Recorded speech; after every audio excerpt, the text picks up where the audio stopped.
Today on CityCast Madison. Winter's in full swing, and with our coldest season, there's a lot of work that goes into keeping our streets safe and clear to use. But do you know how the streets get cleared after a storm? Or who is behind the wheel? Back in February 2023, we sat down with one of Madison's longest-serving, now retired snowplow drivers, Margaret Craigie, who's worked as an equipment operator for the City of Madison Parks Division for over 40 years. She told us all about it. It's Monday, January 6th. I'm Bianca Martin, and here's what Madison's talking about.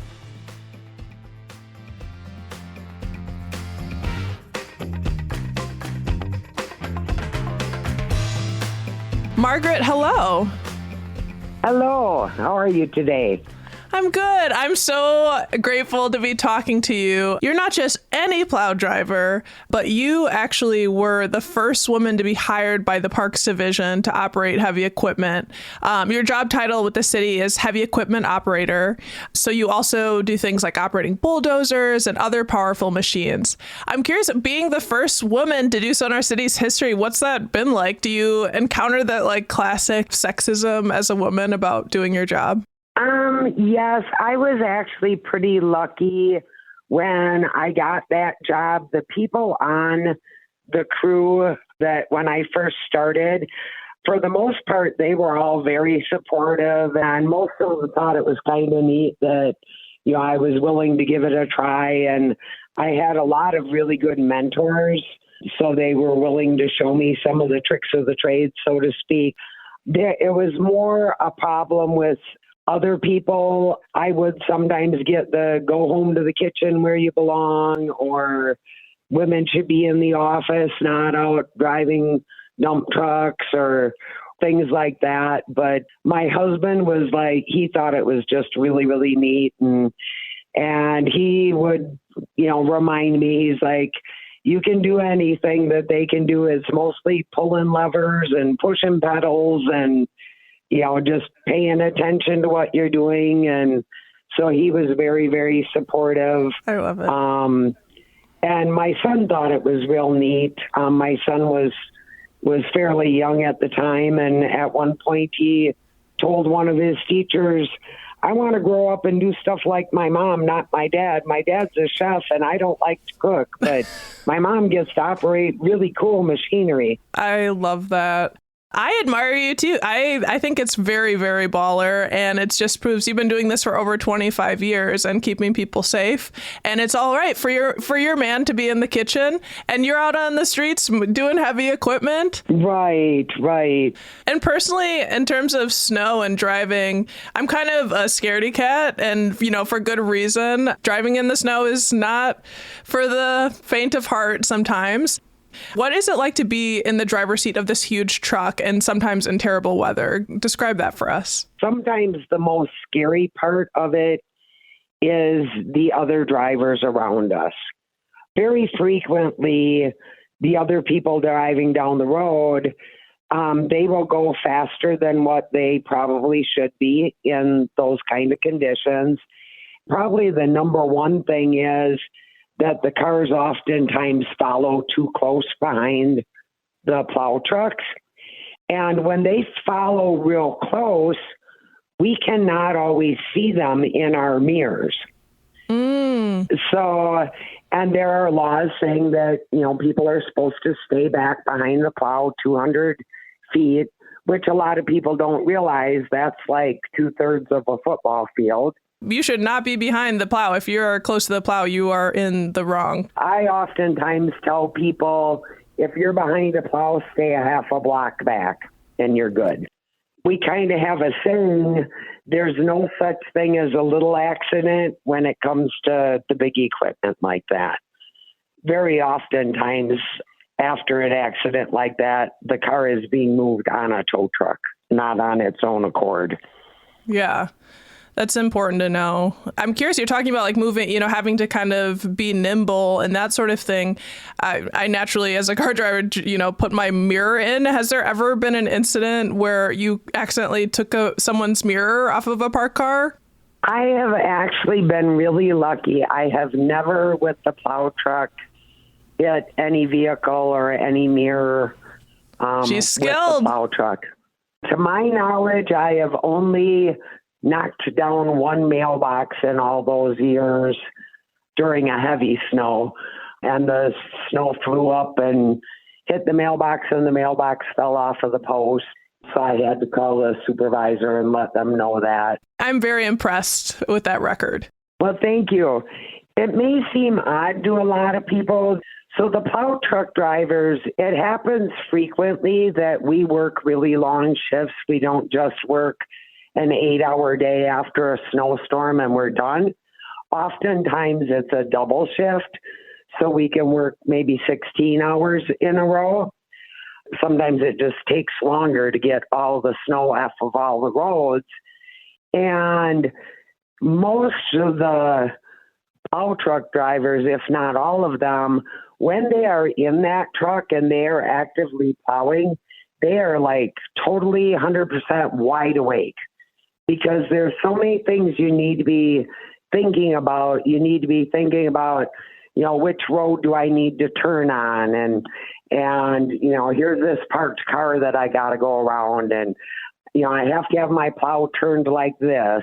So you just are so conscious of the road conditions themselves. While you're plowing, you're almost sort of like wired. Your senses are just very hypersensitive, of watching what all is going around, watching the tree limbs that are coming up. Is there a low wire? Is there a kid that's out shoveling or whatever, And quite honestly, for me, the plowing in the middle of the night is easier than the plowing during the day, because in the middle of the night, there's not as much traffic up. You don't have to be quite as on high alert for, is there a car behind me that's going to maybe try and pass me on this slick road or whatever. Mm-hmm. It sounds like it would be exhausting, though, at the end of it. Like it's not so much an issue of staying awake while it's happening, but it sounds like it would take a lot of energy after all that concentration. Yes. A lot of times it's mentally more exhausting than physically.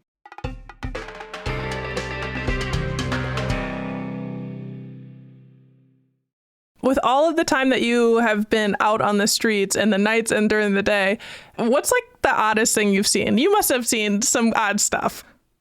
The oddest thing, oh, jeepers. One thing that always strikes me as very odd is when we have a real heavy snow and a car sees you coming down the road and they're on a side street, and then they quick pull out in front of you so they can be ahead of you. And then they get stuck in front of you. And then you're like, oh, crap. Well, sorry, buddy, but I can't stop now because I won't get going again if I do. So then they unfortunately get buried even deeper. Oh, man. One time we had a snowfall that was like 13 inches of snow. And, there's this little more of a sports type car that's low to the ground. And man, if you'd have waited like literally 2 more minutes, you could have driven on a plowed road. But, they had to try and get in front of me real quick so they didn't have to go so slow behind that plow that's only going 15 miles an hour. And so they ended up being stuck for an hour and a half. Wow. So to me, that's just a really strange thing, because they obviously didn't think it through. Something that'll always make me smile when I plow is when people have snowmen in their yards. One time I was plowing an area where the road made a 90-degree curve, and the snowman in the yard, as I was coming down the road, instead of having the sticks out to the side like most snowmen do, it had the sticks out in front. Kind of like, stop, don't hit me. I thought that was really clever, and it just kind of made my night. And that's been several years ago already, but that's something that I still remember where that house is. Yeah. So every winter when I go by, it's like, oh, I hope they make their snowman again.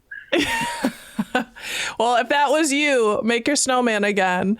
And for all the other whippersnappers, come on, give the plow plenty of space. And if I can make one more suggestion to the city residents, if it happens to be your garbage pickup day and the roads need to be plowed, it makes it all the more difficult if we have to swerve out for every single trash can. So if you can leave your trash can on the terrace or right at the end of the driveway, that's great for us.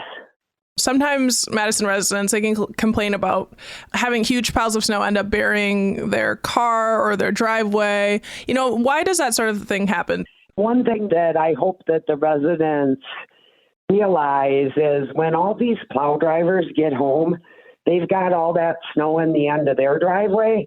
So it's not that the plow drivers are like, oh, I'm going to fill up this driveway full of snow.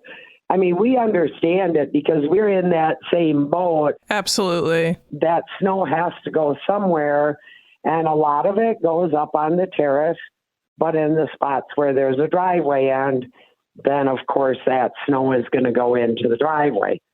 And sometimes, especially if it's a heavier snow, like the first couple of snows we had, the plow trucks have to go a little bit quicker in order for that snow to evenly fall off of the side of our snowplow. For me, ideally, when I plow, I like to try and go between 15 and 20 miles an hour. If we go slower, what happens a lot of times, especially if it's a heavy wet snow, that snow will build up on our plow. And then by the time it falls off the side of our plow, it's a giant snowball like as high as your hip. We don't want that to happen because that's really going to be tough for someone to get out of the end of their driveway. So by going a little bit quicker, it falls off more evenly. And that in the long run actually makes it easier for the residents to shovel. Honestly, I feel extra touched listening to this. You are sounding to me like an artist or like a baker. Like you are trying to make it land just right. And you're doing so much.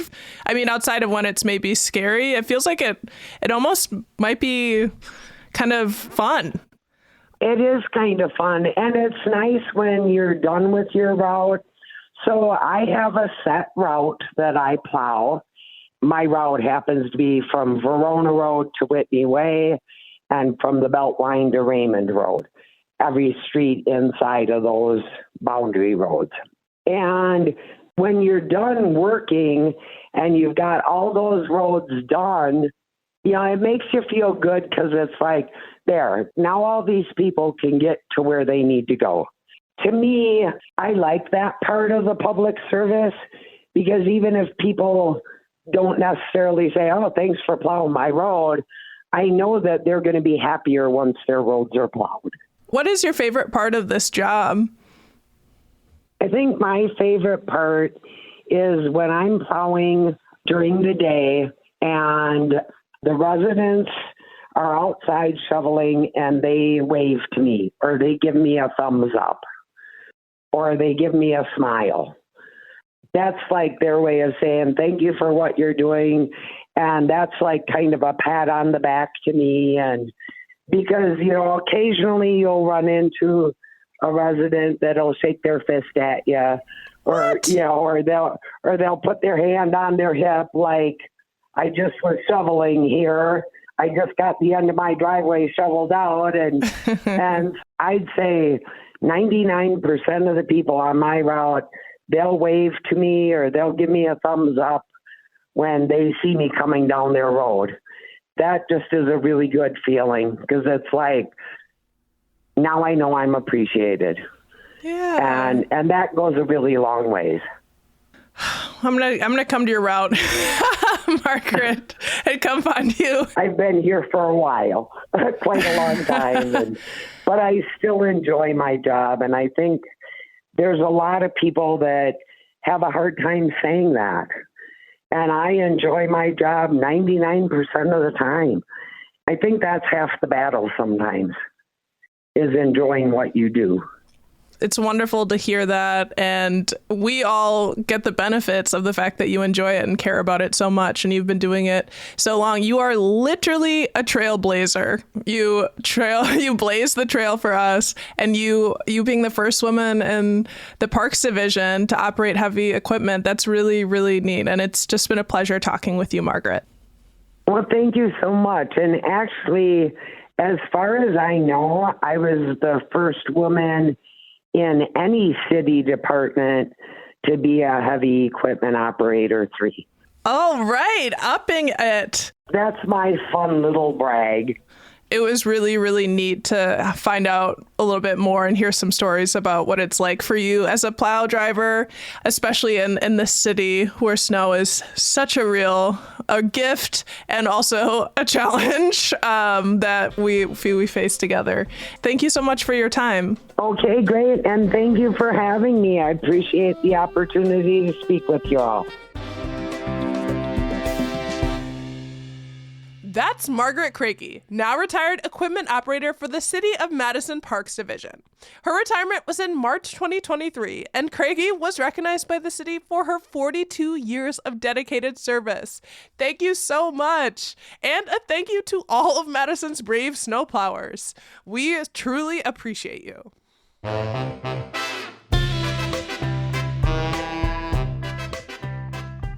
That's all for today, here on CityCast Madison. I'm Bianca Martin. If you enjoyed the show, why not share this episode with a city worker you see working out in these streets? We'll be back tomorrow morning with more stories from around the city. Until then, stay sweet.